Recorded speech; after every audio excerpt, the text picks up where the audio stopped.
Welcome to Earth2 Comic Cast, where superheroes exist and comic book talk is the norm. It's your grainy host, Mo Crosby.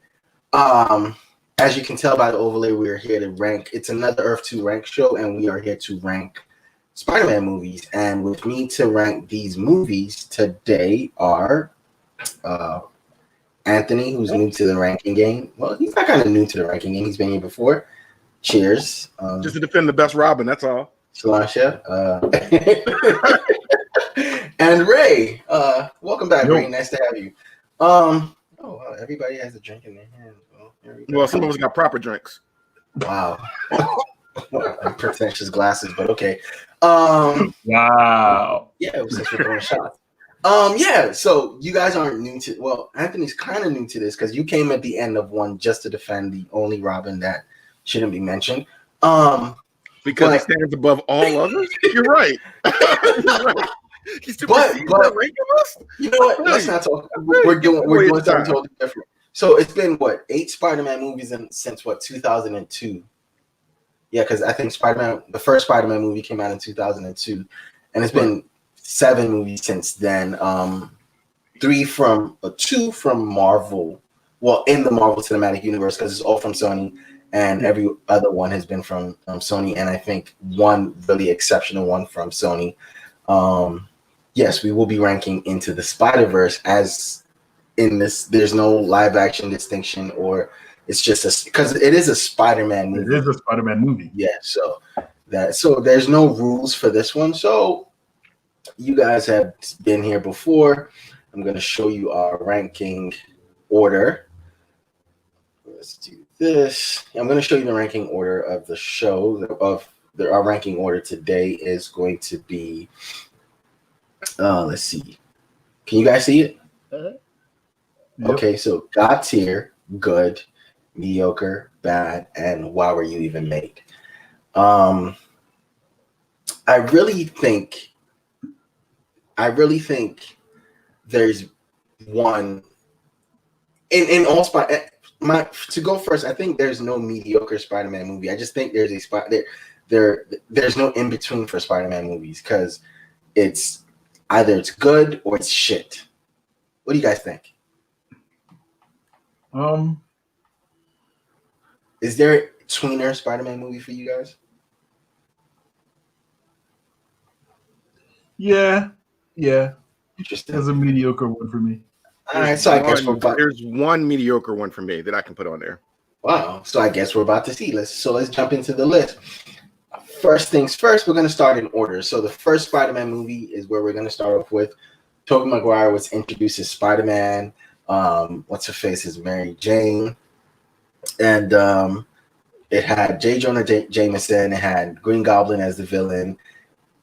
And that man did not need to wear a mask. Wow, that's kind of rude. No, you got the look. I was more scared of his face. But I wore that freaking mask. No, I'm somewhat of a scientist too. That's his face in that moment, or his face when he was talking when Tobey Maguire came in the house and he had the cut and he said, how'd you hurt yourself, bite messenger? When he started realizing who Spider-Man was, I think those moments were like the sickest moments for him, for me. He smiles for me, and he's like I can't do it. He's like, I was like, dang, is he auditioning for the Joker? Right. But he was coming off Boondock Saints, I believe, right? Mm-hmm. The first Boondock Saints. So I liked him in the role of the villain in this one. I can't necessarily say I was okay with Tobey as Peter Parker or Spider-Man. I didn't really like it in the first movie. What do you guys think? I liked them. Okay. All right. I think it's easy to look. I can't speak for how you felt back then. Right. I think it's easy to look back now and be like, oh, he wasn't that great a Spider-Man. But for me personally, at the time he came out, he was a great Peter Parker, and he was a great Spider-Man. He did have that nerdy look. He was convincing as a nerdy teen. You know, I know about a teenager though. Right. He got me when he waved to Mary Jane, And she waved, looking at the direction. He waved back, and I was like, oh. Yeah, that because we were coming off the animated, the Spider-Man show, the animated show, right? So to me, he didn't necessarily fit that mold until it wasn't from the first one until the next one. But in that first one, I didn't really buy him as Peter Parker first, but I did enjoy the Spider-Man we got though. Well, you got to think after Superman and Batman, Spider-Man has probably the most saturated superhero we have in our society, right? Because there's always every generation has had a cartoon that's been a major thing from the 60s on up. Spider-Man has had a cartoon the entire time, almost. Yeah. Almost every there's no point in my life. Every generation has had a Spider-Man cartoon. Right. A Spider-Man cartoon. Now the 90s cartoon had him as an adult, pretty much, right? So you didn't get the nerdy high school Peter Parker. So I think a lot of people that grew up with that one. It's kind of like how I base my Batman stuff pretty much at the standard of the animated series. So a lot of people had that coming in, but I'll give you that he wasn't the quippy Spider-Man that I knew from comics, or the fight scene technology wasn't there right quite there where we wanted it to be. But for at the time, blew us away. That gave us what we wanted. The thing is, around that time is when comic book movies started getting good. We'd had I can't watch Spawn today because it's trash today. We just had Spawn and I think when did the first Blade movie come out? I can't stand Blade. I think the first Blade came around that, it was the next thing after that. And he was in costume. Unlike the X-Men, he was in costume. I can't stand any of the Blade movies, but I appreciate the fact that they were actually comic book movies that weren't complete garbage. So we were having almost a renaissance at that time where they can be watchable. Decent, right? Decent. But you're biased to the Blade movies because of World of Darkness stuff. Let's not get carried away. I already said that. I said I know I'm biased to the Blade movies. I appreciate why it exists. Right. I'm not part of them, but I appreciate that they existed. They were part of the whole turning point thing. Right.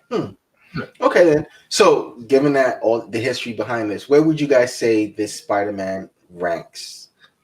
I gotta see the list again. It's God tier, good, mediocre, bad, and why were you made? I'm gonna say good. Right, because it's the first. I think it was good. Moving on. This is where I think at the end of that movie and into the second one. Now we're talking about Spider-Man 2, where I felt he settled in his role as Spider-Man. Yeah. He settled in his role as Peter Parker. And at that point, he was past college or into college, right? Or a little bit past college. Yeah. So he was in college. Yeah, he was in college. So yes. So I think this was where I started to see more of the 90s Spider-Man that I appreciated and the character itself. But again, I will agree with Anthony.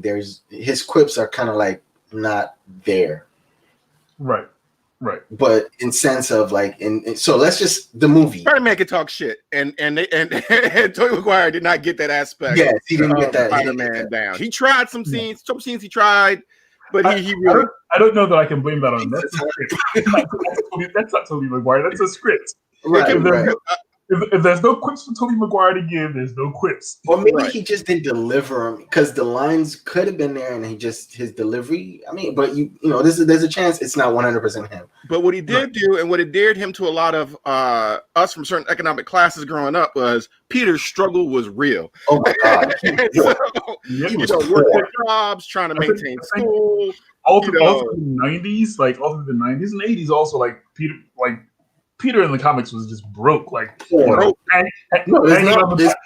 the back of the bus and subway get around places for free. He was a turnstile jumper. Right. Can't afford the web fluid chemicals to make his web shooters. Gotta take the bus into broke. I appreciated the fact that they really leaned in on that. Oh yeah, they leaned in on his poor because again with the landlord. Rent, I liked all of that. All the elements in that movie existed, and they were perfect. The landlord, the rent, all of that existed. I mean, what else? His relationship with Mary Jane. Now coming off the animated, right? Animated shows and because Mary Jane wasn't like really a thing in the comics like that. Most of the comics that I read, but coming off the animation, in most of the comics that I read, I didn't really catch a lot of Mary Jane in it. But coming off the animation, sorry, don't mean to interrupt. I know Anthony was a bit surprised there. You don't really get a lot of Mary Jane in the comics until they get married. Like when they're dating, like she shows up every now and then, but she's not in there all the time. Right. Does that make sense? Right. And because so he had a he had a pantheon of love interests from Black Cat to Betty Grant to Peter like, it was a lot. Broke boy, he had all the joints, but like I mean, ain't got take anyone on dates. You know what? I will say this, that's how it goes. That's how it goes. Because I'm gonna shut up. Right. I moved to New York and like that's how it went. I ain't got no money. You ain't got no money. You got a couch. I got a couch. You got a couch. Is your bed? Their relationship was already on the rocks in this movie, and everything was just kind of wild. But this is where did the kiss happen? That was the first. The kiss happened in the first. The upside down kiss. Yeah, which before that movie, I would use that on a lot of girls I was dating because it was in the comic books, and it'd be like that. Then after the movie, it was like, man, god damn it, you got it from. Everybody know this now. Everybody move. You're not special. But yeah, so I like their relationship in this movie, even though it was kind of on the rocks. His relationship with Harry was kind of weird. I think James Franco. I'm not gonna say I never liked James Franco. I just never bought into him. Maybe it was his act. I think he was a decent Harry Osborn until he had to have mental issues. Right. He have no ways too. Maybe it was how the character was written, because in my opinion, once he turns that corner, the character sucks. Right. It was nothing like the comic book version where it's he's still trying to be a good friend, but he's got mental issues that are getting in the way of that. Here he's just really kind of lenient. Yeah. I'm you're just he's a rich entitled asshole. Pretty much. Yeah, you're just mustache twirling at this point. That's right. Not my perception of Harry. Plus, he have no waves, man. In the animated, yeah, they had the Osborn hair. They had the Osborn waves, yo. I'm not gonna hold that. If he had, they would just got one scene with them both in do rags. It was the best Spider-Man ever. But look, I think Harry putting waves on every night. Right. Like, son, if you don't do anything else, you gotta have waves. That's right. Yes, but I did again. Something I missed in one was the father-son relationship, where Norman was always kind of looking down, kind of turned his nose down to Harry, and I love how they went into that relationship. I just wish Norman didn't die so we could get more of it. But yeah, I personally didn't feel like Norman needed to die in that first movie. I thought Norman was going to be in the sequels and all that, and then in the first movie he died, and I was kind of wait, what? But this is what comic book movies were in their infancy, where they pretty much killed the villain at the end of every movie. Right. So, but it seemed a bit silly to get Spider-Man's greatest villain and then kill him up in the first movie. Yeah, where to me Norman Osborn isn't even a threat as the Green Goblin, but more of a threat as Norman Osborn. So there were so many things you could have done with that. Harry was good in the first movie with the love triangle kind of thing they had, and how Peter had nothing but had his father's respect, and he had everything but didn't have his father's respect, and kind of going for that same thing. I liked how he was in competition with Peter, but Peter wasn't in competition with him. Yes. And I thought they did that really well in the first one. The second one, you had to evolve the plot, and he had to have a reason to be an antagonist to Peter. Did he get back with Mary Jane in the second one? I can't remember. He was with Mary Jane at some point in the second one. They were together. But I think the second one is where they finally I know he's Spider-Man now. Right. I think the second one, in my opinion, for all the problems I have with Harry Osborn, the second one is definitely, without a doubt, a better movie because Alfred Molina carried that movie. Oh yeah, on his back. Yeah. He put carried everything on his back.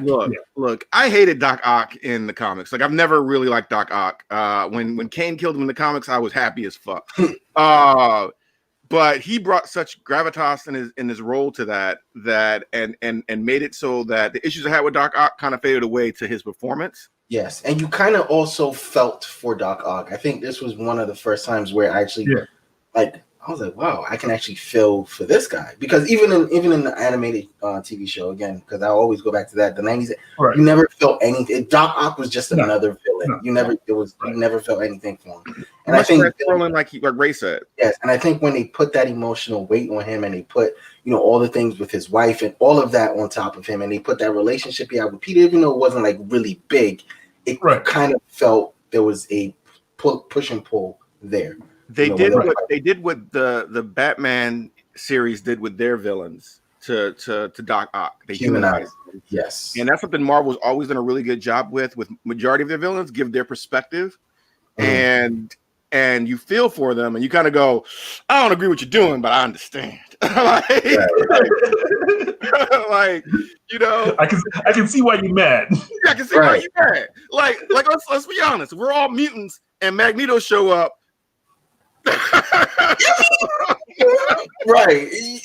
like, look, this is. We got all humans are trash. Like my mama trash. Like well, my mama. I'm sorry. We're all born with powers and like y'all are killing us for no reason. And now this. Sorry. And then the that's right. You brought this on yourself. The fight with the Spider-Man 2 movie. Okay. Oh, sorry. No, go ahead. So the Spider-Man 2 movie upped the ante in a lot of ways. Like the combat was better, the graphics were better, the emotional beats were there. Yes. That train scene has been replicated but never duplicated. The clock The clock tower fight. The way they had Spider-Man move more kinetically in this one and use agility. CGI was top notch. Like 2004 too. Yeah. And even his web swinging got better. Yes. When he web swung and like he went through the tree, the train. We went through two. It went through the train handles. And it was on point. And great Peter Parker. I felt the romance. I felt his anguish. Kristen Dunst was not my pick for Mary Jane, but she did a good job.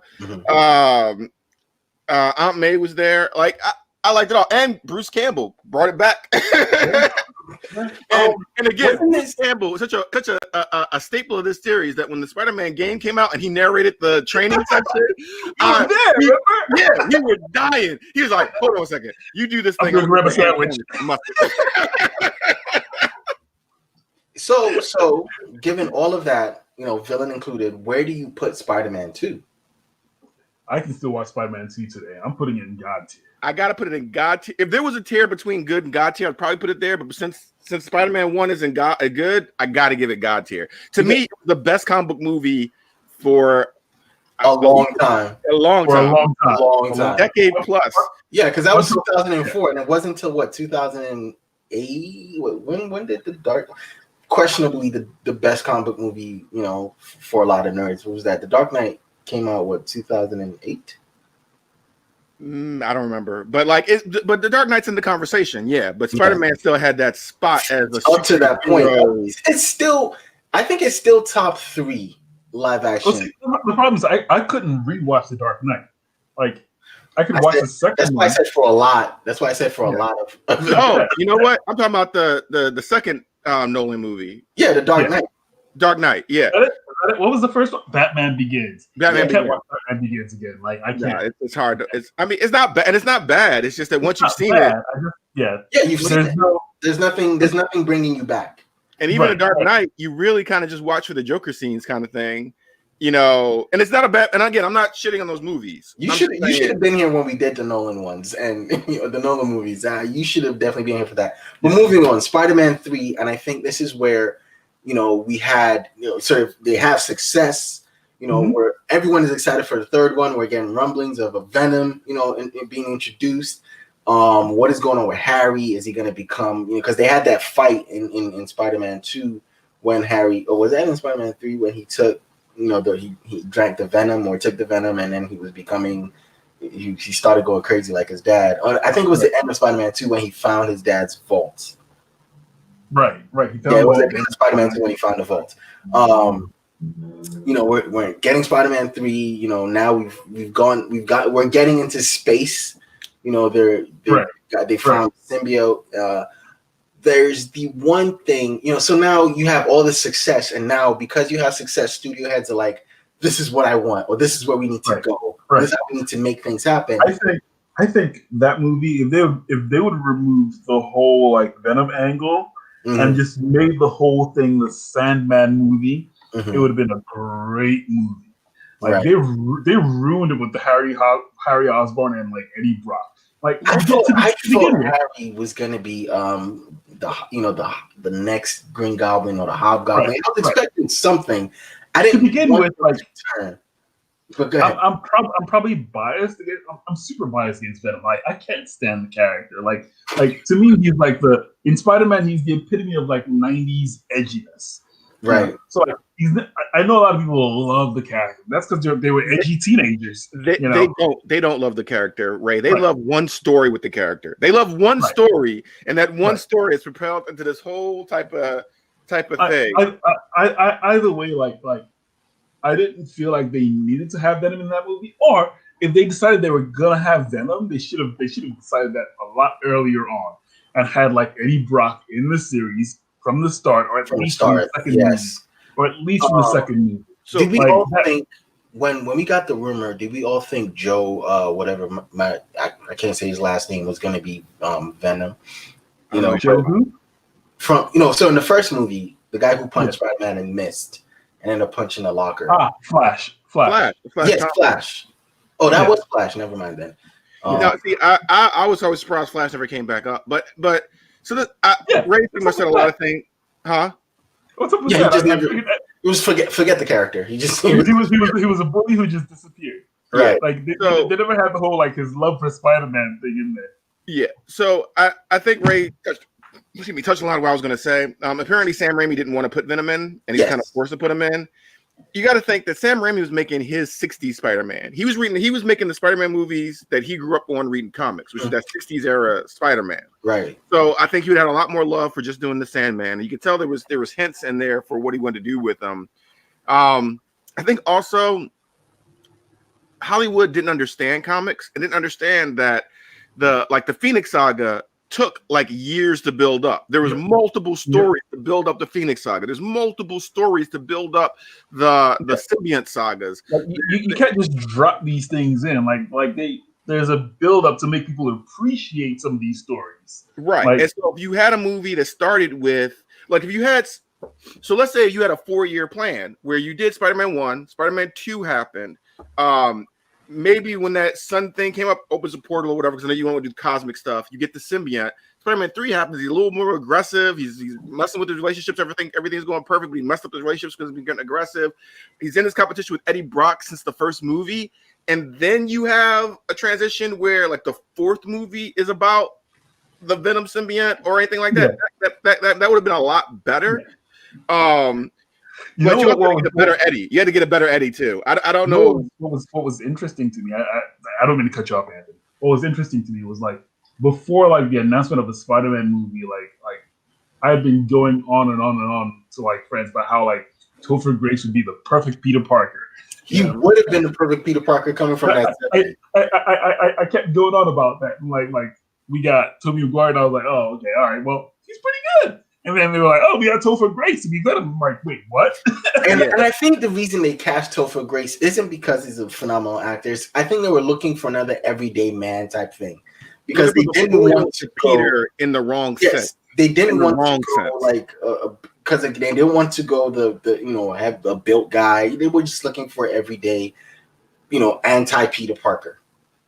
But that's also in the story, the symbiote story. That's part of the intimidation is that he's a bigger person. Yes.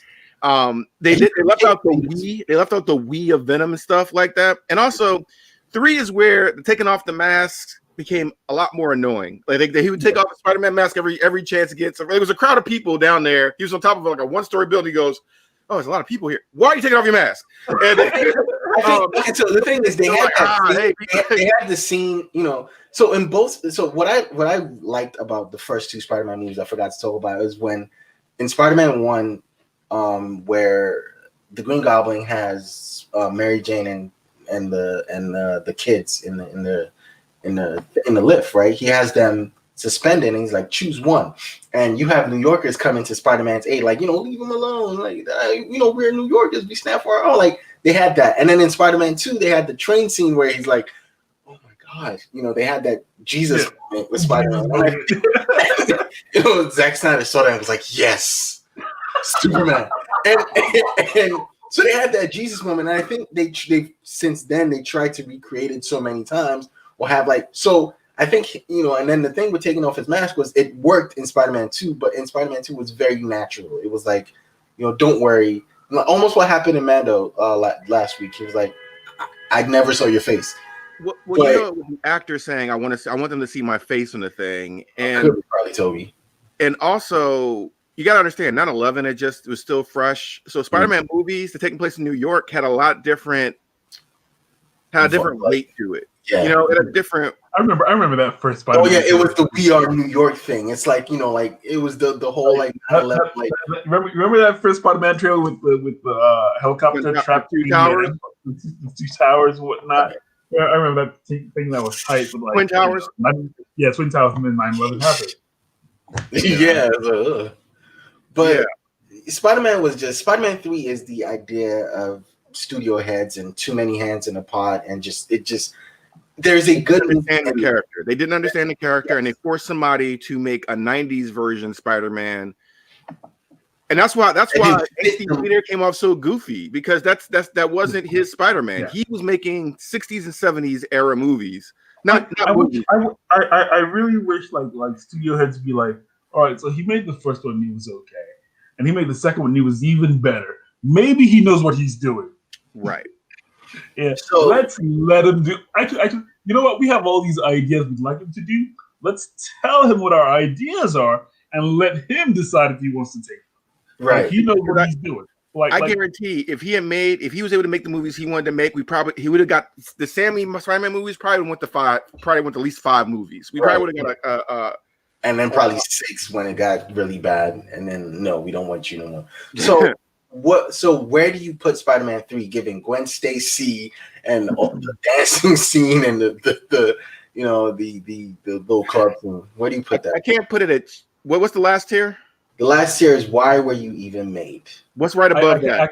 I can't put it bad. Yeah, bad. So it's just a bad movie. It just suffers. Like it would be in why were you made if like the Sandman stuff wasn't there. I was thinking the same thing. Yeah, and if it was just the Sandman stuff, like it would probably be in good or between good and mediocre. Okay, so Spider-Man 3, bad. Which to me it falls right there, because it's too much going on for it to be mediocre. If you stuck to one story, you're right. You could have probably found a way to put it in a mediocre range. Next movie, the Andrew Garfield The Amazing Spider-Man. And you know what? You know what's funny? Before we talk about Amazing Spider-Man, so a lot of people like Andrew Garfield's Spider-Man, right? The quips are there. You know, he looks a little bit more acrobatic. He has web shooters as opposed to like magical webs coming out of his hands, right? But a lot of people don't like his Peter Parker because, and it's the dumbest complaint. Wait. No, that's my complaint. That's literally my complaint. That's really my complaint. I can defend it though. I can defend it. Why? Because he's too fine to be Peter Parker. Whoa. I've actually heard that one, and I don't understand that. Maybe that's the only one I've heard. What are your complaints? Sorry, go ahead. No, you go. All right. So like, if the Amazing Spider-Man was like he'd been Spider-Man for a while, and like he's in college now, whatever, he's more secure in himself, etc., blah blah blah, then I'd be like, all right, I can see this as Peter Parker. I can see this as Peter Parker, but it's It's another origin story. It's Peter Parker in high school again, and he's nothing like Peter Parker was in high school. He doesn't look like, nothing at all. I'm like, bro, you're. There's no reason for anyone to dislike that Peter Parker. He was like a popular hipster kid. No one disliked him. No one disliked that's who he was. Look, now he's not Peter Parker. He was not. Here's the thing in Captain America where the scientist tells Steve Rogers, the reason why I'm picking a weak guy is because you'll understand power. Like you'll understand why not to abuse it. Peter, without being bullied, without being awkward, without having that genesis, he loses something to me. It makes him not Peter. It makes him a different character altogether who just has Spider-Man. Now, I can tell you the two things that I really, maybe three things that series got right to me.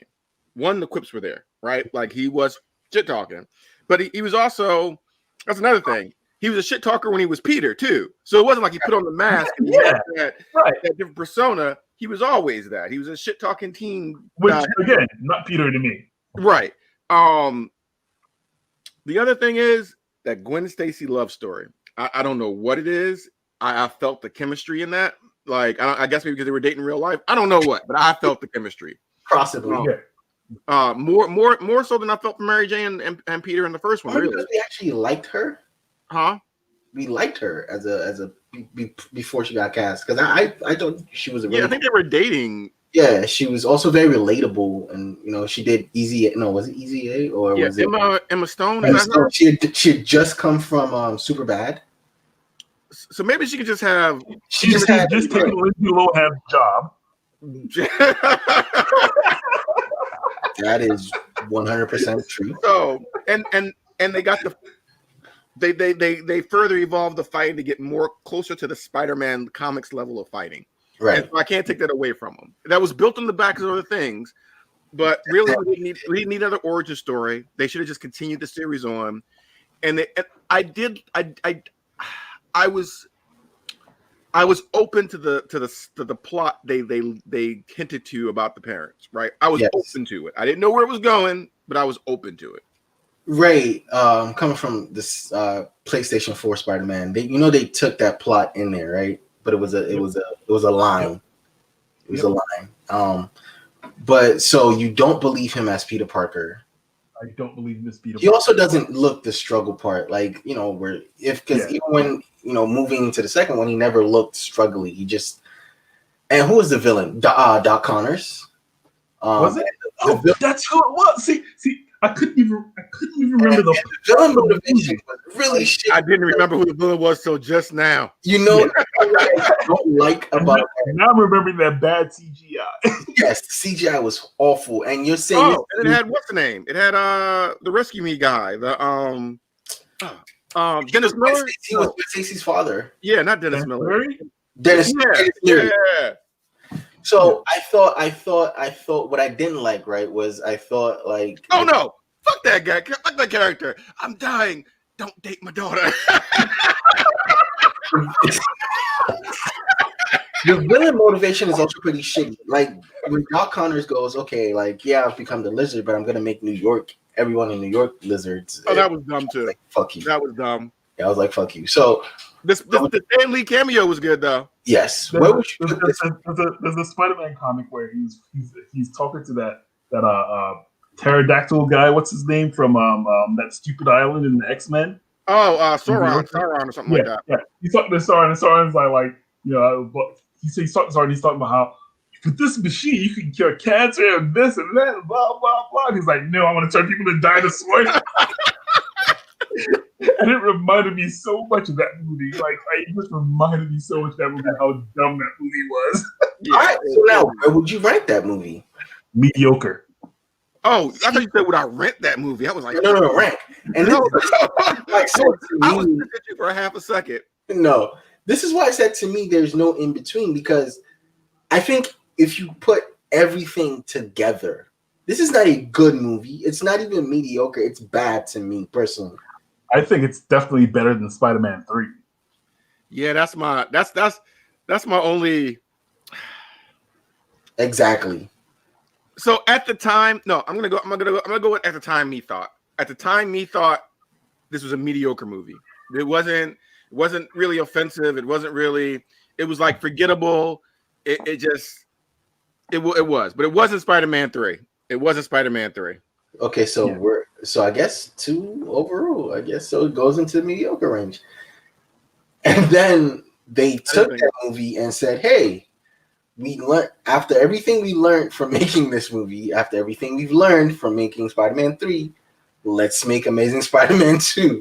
Lowest tier. Before you go on, I'm gonna let you know right now. I saw Spider-Man 3. I saw Amazing Spider-Man. As soon as I saw Amazing Spider-Man, I was like, whatever the sequel is, I'm not watching it. I never saw the sequel, so I can't vote on that one. That's fine.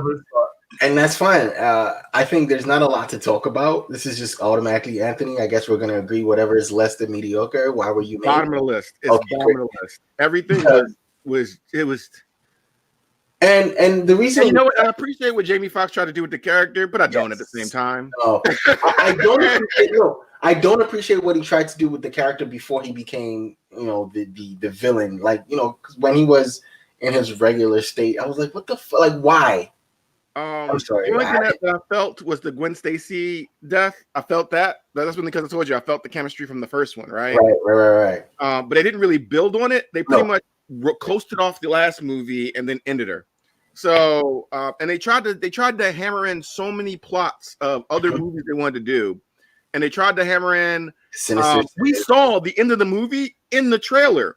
We saw the whole movie in the trailer, and then we saw the last scene of the movie in the trailer. How do you release a movie where you tell the whole movie and the last scene in the trailer? It was. It's fine. Moving on. No, that movie. This is why I say it's a bad movie to me. They hired a director because his last name was Webb. Fuck him. Right. All right, so moving on. The Red Tie executive did that again. 100%. I think it was. Yeah. Moving on. So now we're in the full bloom of comic book movies. Marvel Universe, DC, the X-Men universe. These universes are out there and existing.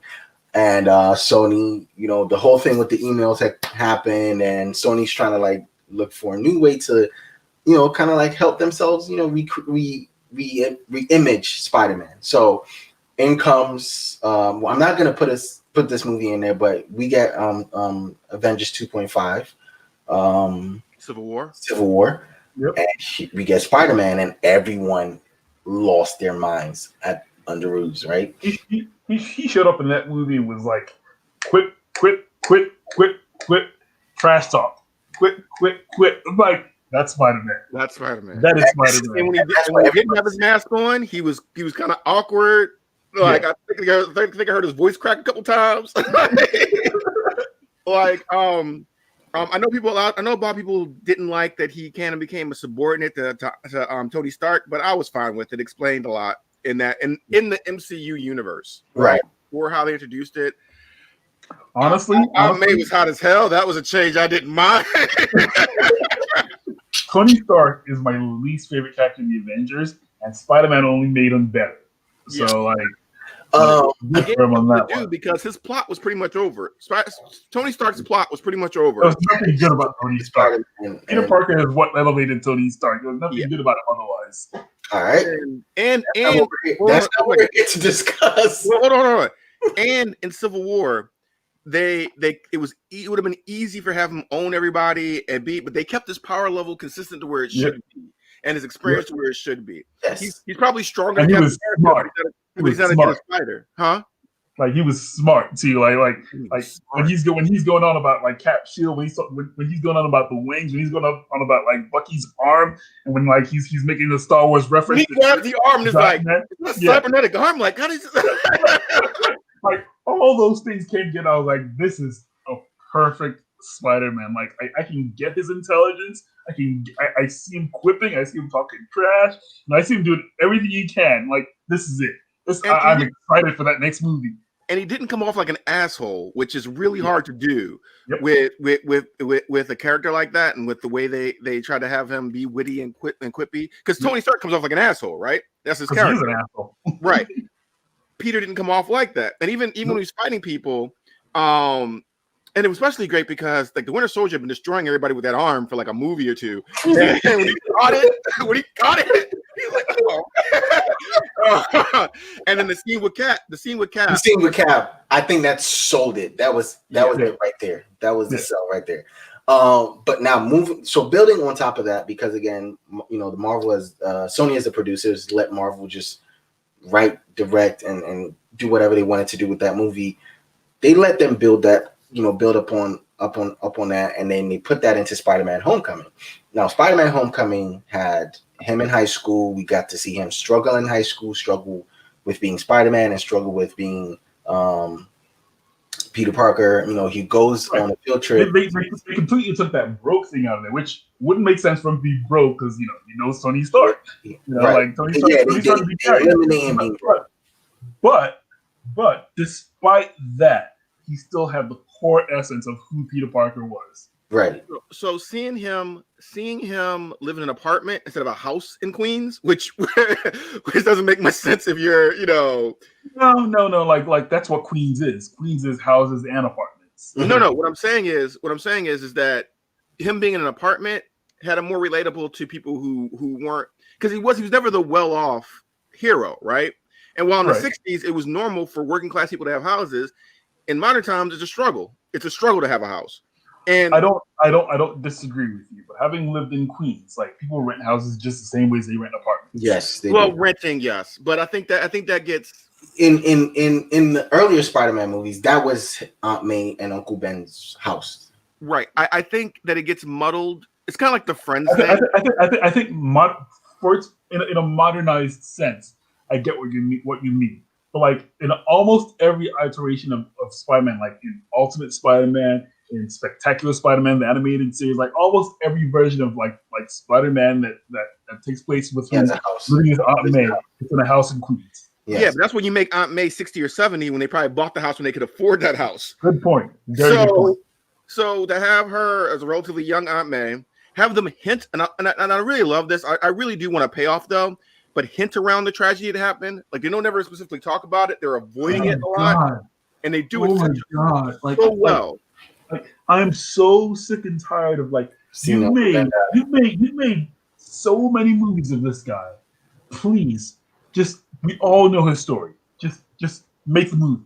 It was such a breath of fresh air not to have another origin story. Yeah, and oh my God.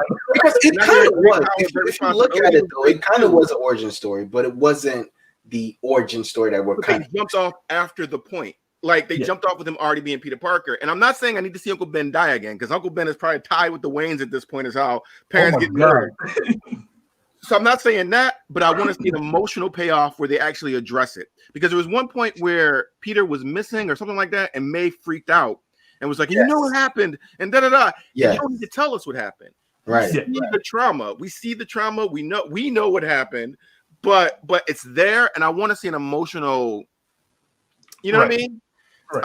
And then Peter, since he just lost another dad figure, Right. So speaking of the villain, Toomes, Michael Keaton as the Vulture.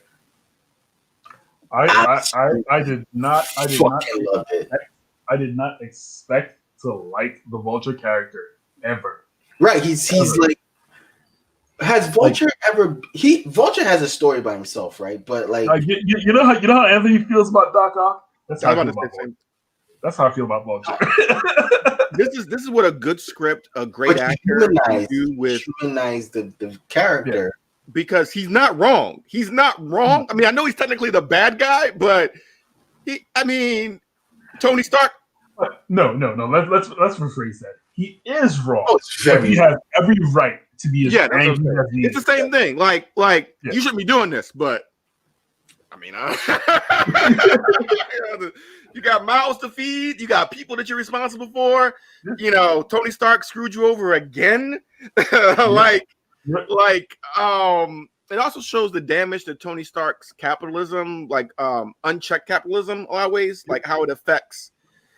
Even after he'd moved out of the whole military industrial complex, he was still bulldozing over the smaller guy without even realizing. Without realizing, there was no malice in it. It's just what what happens, Right? So and his even if you figured out before that he was what was her name? Oh, I was so happy to find out she was actually an adult in that movie because that gave me weird feelings. Who was the love interest? His daughter. Right. Look, that character is one that was never like Toombs's. They never had any relation to like Toombs. No. What was her name? I don't remember her name. I can't remember her name now, but she was great. Right. She was great. And like the last thing I expected was for that to be tied together because like that character had never been tied with Toombs in the comics or any of the played perfectly. That was perfect. And when they're in the car scene and he takes out the gun and before that, because we've all been in situations where you got a partner or somebody saying too much stuff. They saying too much stuff. Like, calm down. We only talk about this. Right? Calm down. And he's like, and when he puts the gun out, and we know Peter can take the gun. We know Peter can beat him physically, but the social dominance in that situation was so, and it was like, and you felt for Peter. Like, what do you do? What do you do with when your girl, with the girl you love, like you put her daddy away? Yep. So, and also just how he and Peter interacted with, that was the first time I actually found, no, that was the first time, but that was one of the moments where this Peter lived in New York. This Peter lived New York and felt like, when he stopped by the corner stores, when he was, he was at, taking the subway. That's one of the things that I hate about like movies set in New York. Like, all right, like you can set a movie in New York, but like if New York is not a character in your movie, then your movie is not in New York. Yes, it's not in New York. If New York is not a character in your movie, then your movie is not in New York. And that's also another thing the Netflix shows got right. Yeah, even though like they never really go into detail, like New York in that series looks like New York. Yeah, especially lean into that. Harlem. I'm not a New Yorker. My city was Philadelphia, but like when things are set in Philadelphia or Baltimore, you can tell when they're set in those areas, right? You can tell what's really, it's certain people move, talk, interact, and they did a great job. I know a lot of people get on him about this movie, but to me, this was a solid Spider-Man movie. This was a solid Spider-Man movie, and a good way to keep this character fresh and interesting. Right. So now, where do we rank Spider-Man: Homecoming? This is actually a very tough one for me. Exactly. Like, I don't know if I'm putting it in God tier or in good. I'm gonna go. Gonna go good. Yes. I'm gonna go good. It's not. It satisfied me. I remember feeling satisfied with that movie. Same here. One thing I didn't necessarily, and I'm gonna say this, right? One thing I didn't necessarily like is we didn't get a lot of swinging. We didn't get a lot of web swinging in this movie. Yeah, I can. You're right. And I think in a Spider-Man movie, you need, like, it's needed. Right. And man, he came to Maryland for a good chunk of that movie. Ain't nothing to swing on that. Right. He wasn't even when they went back to New York, he wasn't like the suburb part of New York. It was Right. But if you play the Spider-Man game when you're swinging through Central Park, you're swinging. That to me knocks it off. And if there was a spot between good and mediocre, or good and God tier, I think it would sit inside of that in between. Yeah, but we don't. I think it's great. It's not good enough to be God tier, but I had no real tangible. Yeah, it's all nitpicks, right? I had a good meal. Yeah. Did I have the best meal of my life? No, but did I have a good damn meal? Yeah, right. Yeah. I came out of that theater satisfied. Mm-hmm. Right. And so that's a lot. You're okay with it being good? Again, it's tough for me to decide between God tier and good, but like if you guys put it in good, I'm okay with that. Right. Moving on, the sequel to Spider-Man. Far From Home. Yeah. Wait, what comes? Are we doing this in order? Or are we just going as? This is your show. All right.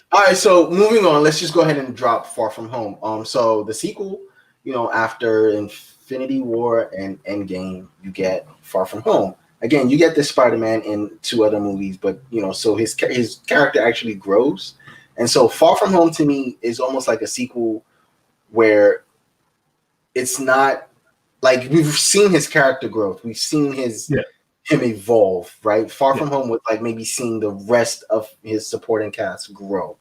Yeah. So it's almost like All right. So for me personally, like I don't think Far From Home is technically a better movie than Homecoming, but Far From Home is more relatable to me personally because like I have like if your movie has like a father-son dynamic, I'm 100% there. That movie's at least a B in my book. If there's a father-son dynamic and like there's something sad going on, because like I had a fantastic relationship with my dad until he died. Like you have that in your movie, that movie gets a B automatically, and then I rate everything else from there. So like Far From Home is technically not as good as the first movie, but watching him grieve and then like do the things he needs to do like is something that's super relatable to me. So to me personally, it's a God tier movie on a personal level. No, that's fair. Wow, that's fair. Yeah. And so I'm in a different category. I don't dislike this movie, right? I don't think it's mediocre, but I also don't know if I would put it in the good category. It's in a weird spot to me. There's some things I really love about this movie. The Mysterio scene where he's using the illusions to the full effect to battle Spider-Man. That's straight something we would see in the comics or in a game. When they announced Mysterio for this movie, I was like, all right. When they said he was a good guy, I was like, no, that's not true. When they were like, oh, Mysterio's in this movie, I kept going, how are they going to make that work? Right. He does the illusion. How are they going to? But surprisingly, they made it work. Yes, it worked very well. And this was a good way to fully introduce Spider-Sense, which they didn't really give us full. They gave us hints of it, but they really didn't give us the full thing until this one. And there's some nice little Easter eggs in there of like when Aunt May throws him the banana and it hits him. Aunt May doesn't trigger his Spider-Sense. Like no matter what she does, it doesn't really trigger his Spider-Sense. She's not trying to hurt him. Right. I liked her and Happy getting together. I thought that was a really kind of like awkward, like social moment type thing. Yeah. Good for Happy too. Did he direct the first Iron Man movie? Huh? Did he direct the first Iron Man movie? Yeah. He however was like, I need this. I need to be the love interest in that. Like I'm the reason y'all got what you got. Will you do Star Wars with us? Yeah, Star Wars, whatever. Anyway, how racy can we get this? So I love that thing. It was bold to put Peter in a different situation, not give us the same stuff, like give him a different environment, different situation. Like they've had 2 Spider-Man movies where like there wasn't really much in the way of like Spider-Man being Spider-Man in like say, let's be real, when we say there was no web swinging, Spider-Man didn't really have web swinging or whatever, we mean he wasn't web swinging around Manhattan. Right. So that's exactly what we mean. Like they made 2 movies without that, and those 2 movies turned out pretty good regardless. Mm-hmm. And so I think they seem to have the button on the character here. And before we go ahead, I think Sony is shooting themselves in the foot. Honestly, like as far as I'm concerned, they could have been making free, like they have rights to it, but they could have been making free money. They could have been making free money, and Disney could have been like, you know what, we're not getting as much as we like, but we are getting something out of this also. Like everybody could have made free money off of that, but like greed, man. Greed. So I think I'm actually talking myself into giving this a higher rating than I originally thought I was, because there's a lot of things I like about it. I think maybe my dislike is probably the over convoluted plot of Mysterio and how and the Tony Stark giving Peter orbital weapons for some strange reason. Like I hate Tony Stark so goddamn much. He's fucking shit up from the grave. He didn't turn around and go, like, oh, let's see if Steve Rogers knows what to do with us, and like I might not like the guy, but I can trust the guy. And there's so many other people who you can be like, all right, all of you people handle it. Keep an eye out on Peter. When all this is said and done, this is all his. But you guys handle it until he gave it to Nick Fury. And Nick Fury decided to give it to a 16, 17-year-old kid. Like, I mean, it wasn't Nick Fury, but still. I mean, based on the end scene, he directed him to give it to him. So, I mean, like, right. Yeah. So a lot. I think that plot element was forced to me to have this thing, and after that, I'm like, I'm off of the Sokovia Accords at this point. If Tony Stark's still fucking shit up from beyond the grave, there's no reason to get. I'm like, Tony, aren't you the one who backed the Sokovia Accords? What are you doing? Right. Like, he had a weapons and where was this weapon platform during Endgame? Like, what? Listen. It's for that part alone, I can't look like, again, because when we rank these movies, right, the villain and motivation and all that stuff goes into play into where these movies sit. When we look at Adrian Toomes, I think when you kind of shrink, see what makes Spider-Man work to me, is when you shrink, because again, he can be with the Avengers, he can do all that intergalactic stuff, but then I think for his stories, you kind of have to shrink that, bring it down a little bit. And I think what this movie fails to do is, because it sits in the Marvel universe, and it sits, they're trying to build things out from it. So they, with everything they're trying to do, they kind of they can't. It's almost impossible to shrink a Spider-Man movie to. Spider-Man is an A-list character who's a B-tier superhero. Right. He sits right in between the C tiers and the Daredevils and all those ground level superheroes, and like the high tier ones. There's street level heroes and like city saving or world saving events. Spider-Man's like in this weird space here because he moves back and forth. Yes, he can hang with the big dogs, but he can also like do the street level stuff. And I think that movie went into the scale of he is technically an Avengers. All the best Spider-Man stories are like focused. They're when the scale is not. They're all ground level, and they're all focused on Peter Parker. So it's not very often where you turn around and go, like, with the exception of maybe Maximum Carnage, But even that was based up on, and it was a bunch of street level heroes that helped him. It was a bunch of street level heroes that helped him with that. Yep. So it's still really weird to have Spider-Man movies where the first one had Tony Stark show up, but like he wasn't featuring in the movie. Yes, the second movie didn't make sense with regard to that, because okay, you're basically a member of the Avengers now, basically. So like looking at it from that angle, like if I'm looking at it in the greater picture, then I have a lot of issues with the movie. But looking at it as a movie on its own, I'm gold. Yeah, and that's a fair example. And I think what you just illustrated to me was they kind of put Peter in a Tony Stark movie. They put Peter in an Iron Man movie, and while that's not a bad premise for a story, there was something that was, it something didn't feel right in the whole overall universe. So I think maybe that's my reservation for it, because I love the characters, I love the actors, the visuals are just, this is Marvel. It just doesn't sit right to me, because it's technically not a Spider-Man movie. It's an Iron Man movie in a way. Yeah. And so for that, I can't put it in God tier. It's good-ish. Yeah, but the positives outweigh the negatives, right? Like even though it's an Iron Man movie, it was great seeing Happy in this movie. It was great to see Happy and Peter's role in this evolve. Right. It was great seeing these characters evolve.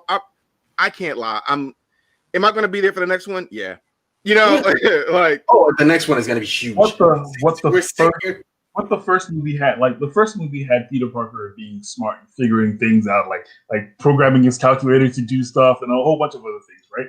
He had that. But the second movie, like, they didn't really have a situation where he was going to be making stuff for himself. Instead, they dropped him into Tony Stark stuff, and like he just knew what to do right away. You're right. That was the gauge for how intelligent he is. Yeah, like, he can look at Tony Stark and know what to do with it. And this is what I was going to say. The movies. So my problem with Batman movies, a lot of times they forget that he's super intelligent, right? They take a superpower as beating up people, right? And these movies have done a really good job at seeing how intelligent Peter is, right? Yes. How Peter might not be that super genius level, but he's a genius, like and I was always a fan when they would ever have him in the black and red instead of the blue and red. So it was good to see that costume. I love the costume. I love that he put his own spin on it, and he wasn't making an Iron Man costume, because that's what I really don't want to see. I don't want to see Spider-Man in the. I know people like the Iron Spider and all that stuff. You know what? Save that for crossover week. Save that for crossover week. Yeah. I need my Spider-Man in the tights kind of thing. That sounded weird, but yes, that's what I need. So, given all of that, so I'm gonna have to put it in good. I'm gonna have to put it. I'm the vote for good. I say it's good too. I can't get over the fact that, given that the next one we're gonna get is gonna probably be bigger in scale, because it's gonna be doing a lot more in terms of universe building and building out like multiverses and So I don't know. I feel like this complaint will probably be bigger in scale when we get that. Again, it could. You see, the next Spider-Man movie could end up being like an Avengers 3.5 or 4.5. We get a little bit of Fantastic Four. We get multiverses and all that good stuff. Speaking of multiverses, the next Spider-Man movie that's on the list, or the last Spider-Man movie on the list, is Into the Spiderverse. We get Miles Morales. We get Spider-Gwen. We get Spider-Ham. We get Penny Parker. We get Nicolas Cage. Because I don't know his characters. He's just Nicolas Cage. I ain't gonna lie. Nicolas Cage Spider-Man got me. I enjoyed him a lot. I don't feel pain. Look at this. He struck a match and it burnt all the way to the tip of his. I love that. And then we get Peter. We get Peter B. Parker, a different version of Peter Parker. I think Into the Spider-Verse, for everything it has the biggest thing I think most of all our Spider-Man movies are missing: heart. You think they're missing heart? You think the first? You think? Okay, hold on. You think Homecoming is missing heart? I think. I don't know. It didn't have the level.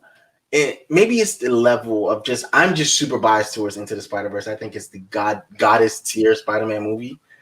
I don't disagree with you. I think it's the best Spider-Man movie ever made, punching way above its weight. It has no excuse to be as good as it is. But I can't see the other Spider-Man movies didn't have heart. They have. When I say heart, I think I'm being overtly biased when I say the other spot, because I feel like I'm reducing other Spider-Man movies to prop this one up. Yeah, and I think that's exactly what it sounds like. Again, it's in my opinion, it is the best Spider-Man movie ever made. Right. But like. You don't have to reduce other Spider-Man movies to say that. This is the thing. It doesn't. One of y'all might have just said this, but it has no right to be as good as it is. It has no. Man, I went to see it because I screened this, and I went to see it. It almost had me like wiping my face when Miles's dad, Davis, comes to the door and he's talking to him, and I was like, oh my god. This is supposed to be an animated movie, man. Shut the fuck up. So one of the things they did really great is that weird balance we're talking about. He's like a street level, but he's also can do these like save the world things. This movie got that right. Got it right. Yeah. Also brought Kingpin into this, which is Kingpin's a really great foil for Spider-Man. Some great story, not foil, but great stories as an antagonist for Spider-Man is really great. Yeah. Seeing him win in alternate universe, it brought the weirdness. Like comic books can get weird, people, and what y'all see, like when Doctor Strange came out. I remember, I think who was I with? I was with somebody, and people were losing their minds when he was going through the different astral planes type stuff. And I was like, that's why they're saying this is a great movie, because they're not used to seeing stuff like that. Right. This is right. Yeah. So the fact that they wrote something and executed something where they could bring the weirdness of comics into a place where anybody could come and watch that movie and understand and pick it up and expanded their mind and their conscience a little bit. That's one of the reasons why I made, and even the surprise for fans that knew, when you're like, is that Doc Ock? Is that she's Doc Ock? Like, Again, it makes Doc Ock. Hold on, and then this is the difference that we said. When we said Doc Ock from the second movie, you humanized them. It didn't necessarily humanize this particular Doc Ock. This one was batshit crazy, but it still made this a fun version of the character. Yeah. And the other thing it did, it's really what comics sometimes do, and they failed at, was they would bring a new character in, and then that new character would just overpower all the characters that were there before to kind of prove how great they were. Character shows up in everybody jobs. Yes, and I think whatever y'all, I'm not going to get an argument, but I think that's one of the issues they did with Captain Marvel. Mm-hmm. This one, they introduced Miles Morales, and they showed why Miles Morales was great. Right. Without having the lesson, this is what y'all were talking about the movies, without having the lesson Peter, right? Yeah. And they showed why they're both great. And then they added Gwen Stacy, why they're all three of them are great. And then they added more, and it was like you just did what the X-Men franchise couldn't do, what all these other cinematic universes couldn't do in one movie. You did that. Yep. It took Marvel 10 years, or I'll say 5 years, we'll give it half, to build up to where it could do that. And y'all did it in one movie. And you didn't treat us like idiots. You didn't treat the fans that already know this stuff. I don't need to say anything. You guys got it. Yeah. So got it. I don't need to say anything. So I think people hate on this movie at certain points. Where? No, just like I think people they don't want Peter replaced, right? And not seeing that putting Peter in a mentor role. You know what I mean? Like, I would love if Sony and Marvel got their stuff worked out, and we got Garfield, Tom Holland as an older Peter. I'd love them to introduce Miles. You know what I mean? Yeah. And he can have different powers or newer powers, and Peter have experience, and he's a genius, and Miles isn't stupid, but he's not a genius, and and it felt like a movie written by Black people for Black people in a lot of areas. I can't be mad at that. I can't deny that. Right. And I hate going back to this other medium, but if to your point, if you played the Spider-Man game for PS4, inside of the story, when we get introduced to Miles Morales and when things are starting to build up, there is that role. There is a natural transition, right before. Yep. There's right. Before we go in, I think I've said this in our chat before or whatever. But I think that Spider-Man PS4 game is if that were a movie, it would be better than every Spider-Man movie made so far. Ever. I think that's they should go to Insomniac and be like, "Hey, listen, we're just going to take your game."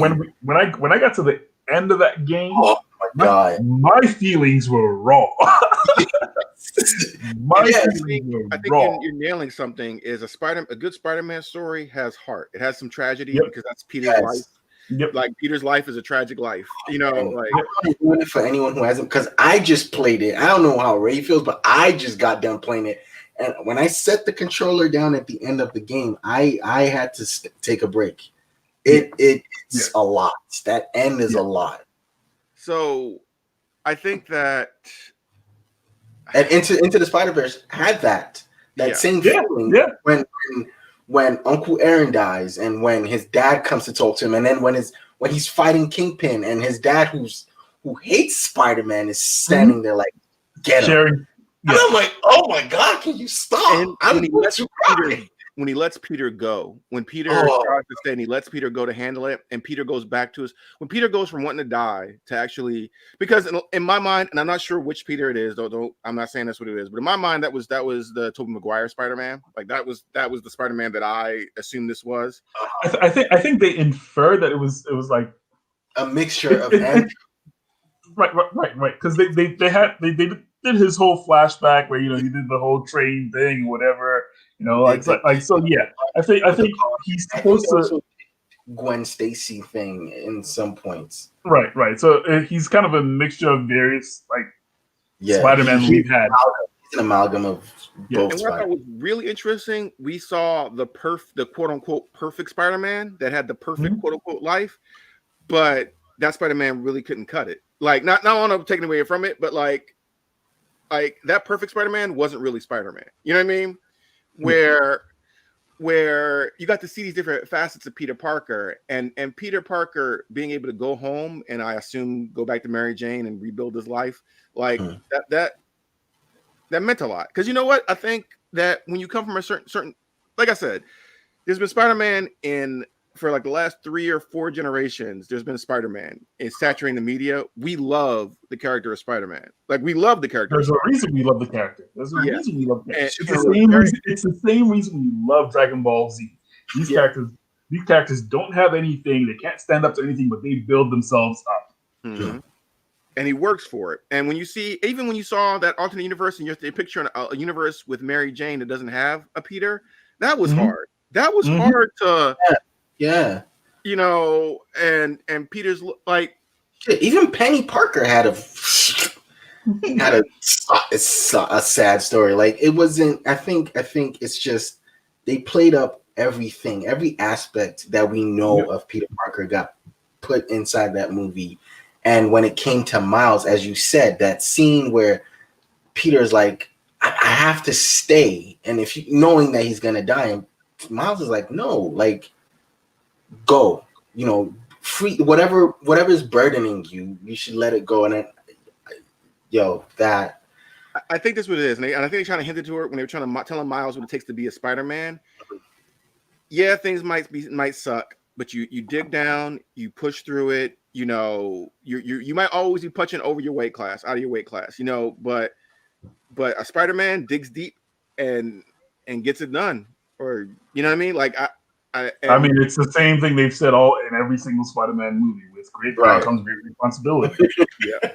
So I can't argue God tier, and I remember thinking when I got out the theater, like this was the first Spider-Man movie to me that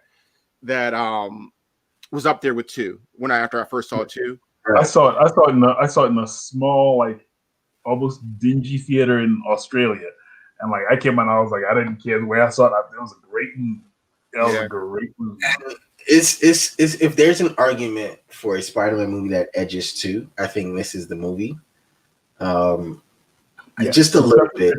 It's definitely better than 2. But if it takes the crown, it's a peaceful transition. Where it's not a movie I'm mad at. Good work, Prince. Good work. Yeah. Take that crown. You know what I mean? That's how it feels. That's how it feels. This, if there was a we have to have a Spider-Man, it's super god tier Spider-Man. I think I wouldn't even be mad that this is the movie I'm putting up there. It is the Spider-Man movie, and I think for a lot of people, it's the one Spider-Man movie that united all 3 Spider-Man fans. Andrew, because there are people that think generational. Yeah, it is. There are people that think Andrew Garfield has the better Spider-Man or the better Spider-Man movies or the better, you know, Amazing Spider-Man is up there. There are people who will never let go of Tobey Maguire, and then there are people who think MCU Peter Parker is the greatest thing ever. But this is the one movie where all Spider-Man fans across the board can sit down and be like, you know what, this is it. They can all say, this is my Spider-Man. Everybody can say, this is my Spider-Man. You know what I mean? Yep. And again, not trying to bring up Insomniac, but if Sony, I can't wait to play that new like Spider-Man game. But I'm not playing it until I get a PS5. It's probably not gonna happen for a minute. So I'm definitely not going to spoil anything. But if you, at the end of, you played all 3 episodes of City That Never Sleeps, right? Yeah. So you know what happens at the end of that, right? Where they train or they're training, like right. There's a changing of the guard in this movie that happens, and it's in this movie. In this game, there's a change. It's again, we're here talking about transitions because in this movie. Into the Spiderverse is a natural transition that goes, hey, look, you are Spider-Man, and in this game, it happens there too. I think again, somebody should sit down. Someone with money should sit down and be like, yo, Insomniac, who are your writers? Because honestly, we should just make this the next Spider-Man movie. Yeah. If we're sitting here saying we like the Marvel Spider-Man universe movies because we know what happens, right? There's no, what's the word I'm looking for? There's no origin without it. We know what happens. Spider-Man PS4 is that movie. Because again, the way it picks up, the way it goes into everything. Peter's in college. Oh, Peter's out of college, a working man now. I love it. I love it. Well, media as mined. They've mined the same stories from X-Men, Spider-Man, Batman, Superman. They've mined the same stories for decades, right? And so when we see, but there's so many other stories. There's so many other stories, and even the Insomniac game one, again, it kind of touches a little bit on Spider-Man 2, but it changes elements to make it its own thing.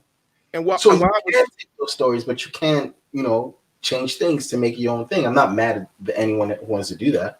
And while I was glad for I gotta go soon. When I was glad for me seeing the Spider-Man that I knew on screen, like now I want to see something different. That's still a new story that still makes me feel like this is a Spider-Man story. Right. Yeah. So I don't know if everyone is excited for Spider-Man 3. The reason we did this was because Spider-Man 3 news is coming up, and what a better way to kind of like build off that and go into that. Is anyone excited for what they're seeing, all the rumors for Spider-Man 3? I mean, if somebody came over and told me give me some popular dead actor is gonna be in, I believe him.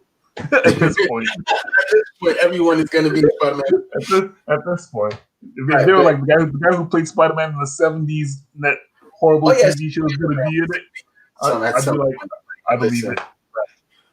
Into the Spiderverse 2, there's ramblings about that. Spider-Man might be in that. So I'm excited for those two things. But here's our list. God tier, Spider-Man 2 and Into the Spider-Verse. Our good Spider-Man movies are Spider-Man, Homecoming and Far From Home. Mediocre Spider-Man. I don't understand how this made it in there. Amazing Spider-Man. Bad Spider-Man movie. Spider-Man 3, and it's because of what they try to do with it, obviously. The Spider-Man that everyone tries to forget, Amazing Spider-Man 2, is our third or our bad Spider-Man movie. Oh, Anthony already left, but thank you very much, Ray, for coming to do this. Really appreciate your time. Thank you for watching. We will catch you on our next ranking show. What's on that? We're talking video games on our next ranking show, right? I think we're talking video games next ranking. Yes, that's going to be super exciting. Right. So I think we're supposed to be rating various games of the year.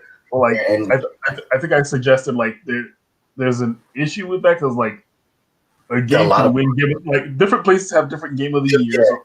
And we could also look at it and go, no, that game didn't deserve game of the year. This is my game of the year. Right. So for that year, and so inside of 10 years, we're gonna figure out the game of the years that we all agree on, and then we're gonna figure out what should have been game of the year that inside of those years, and take that and make a list and then rank those games. Thank you very much, Ray.